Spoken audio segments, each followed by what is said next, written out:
I'm going to do something a little bit out of the ordinary for me. I'm going to actually riff up a new kind of presentation, which I don't normally do, but because this is Verbalize, I'm going to start something new and talk to you about breaking ground in space. But the first thing I want you to do is I want you to close your eyes and listen to your surroundings for a moment. So what is it you hear while your eyes are closed? Think about it carefully. Don't verbalize it. In your mind, can it be described as noise? Would you be so bold to characterize it as music? Or is it both, or is it neither? The choice is obviously entirely up to you to define what you hear. But further to this, what do you think the potential of the people in this space is tonight to foster community? Well after the 5 speakers on tonight's program are finished, and after AEMCON completes its inspiring program on Sunday. On a broader scale, what is the potential that music can play in the future of this city, on this land, particularly at this time in the evolution of this place? And as you think about it, the choice is up to all of us to listen, to process, to shape, and make a difference. You can open up your eyes now. Listening can reveal many things. Last century, the influential American artist John Cage composed a seminal work called 433 in about 1947-48, which is still considered by many to be his greatest work. Well, depending on who you ask, Cage was sometimes better known for his concepts than he was for his musical works. As in the case of 433, the concept was a musical composition that was scored for any instrument. As you can see, this is the original score, or combinations of instruments performed over 3 sections that equaled 4 minutes and 33 seconds. Except that the instrument or the instruments did not perform one single note during the performance of the work.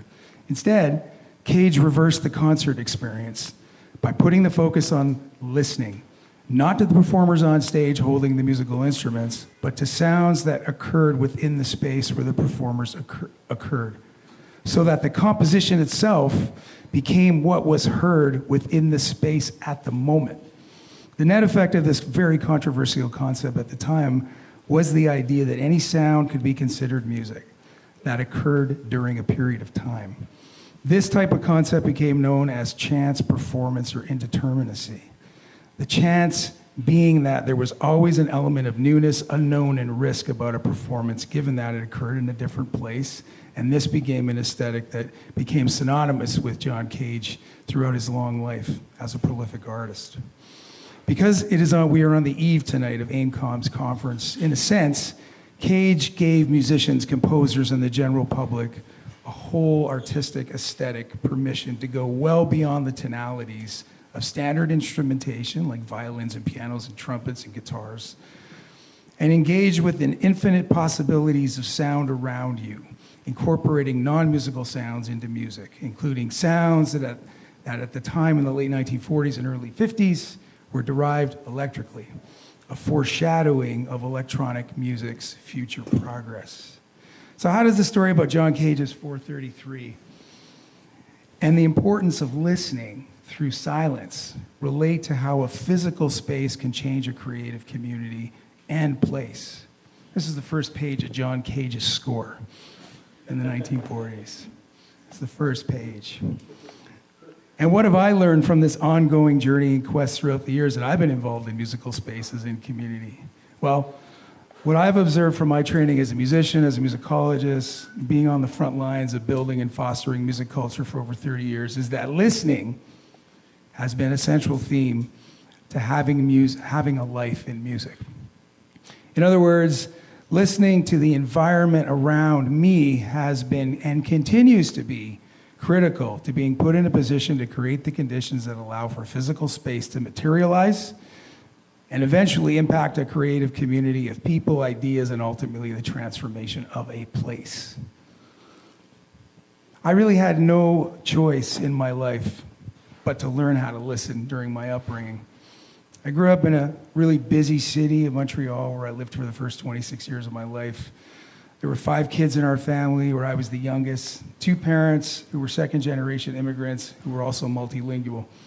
making our way as a middle-class citizens in a city that was at the center of mainstream urban life in Canada. At that time and to this day, Montreal already had a fully integrated and developed culture with incredible depth, diversity, and choice of numerous and cultural spaces and community that brought them to life. Furthermore, in adding to this complexity, it had also overcome at the time, it was overcome at the time with a palpable tension seen through the eyes of cultural and language disputes and threats of separation as experienced by two sovereignty referendums. It was challenging for anyone to find a space to be heard amid that noise when there was already so much noise and chaos around you. My parents sent me to French school for my safety, they said, because they couldn't teach it to me. They only spoke English and Italian. They were concerned about the hostilities that existed between English and French in Canada in the 1970s in Montreal, and felt that the need to speak the language was essential to learn how to coexist in an environment. And throughout this chaos, I stumbled upon music. I was drawn to these blank pages as an escape from the noise around me. Music was already somewhere or everywhere in our home and neighborhood, yet I didn't realize that it would introduce me to a world of discovery until I put on a set of headphones and drowned out the noise that was around me. In that short period of time, I became committed to music at a relatively young age. It just happened. Later on, I discovered that in addition to listening, commitment was necessary to building creative space and community, and it wasn't necessarily easy. It was going to be really hard. Our house was full of music. My father introduced me to the music of African, Canadian, and Americans whose records he loved, especially singers and piano players.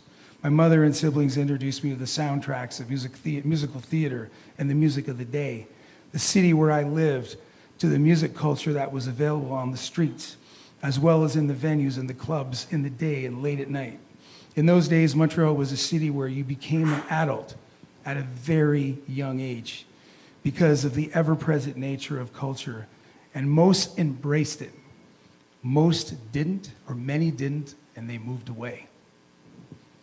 In this journey of discovery, the piano appealed to me, so I studied it, and I studied everything about music that I found of interest, and spent a significant amount of my free time listening and trying to understand the conditions by which the expression of music, i.e. the learned craft of playing it.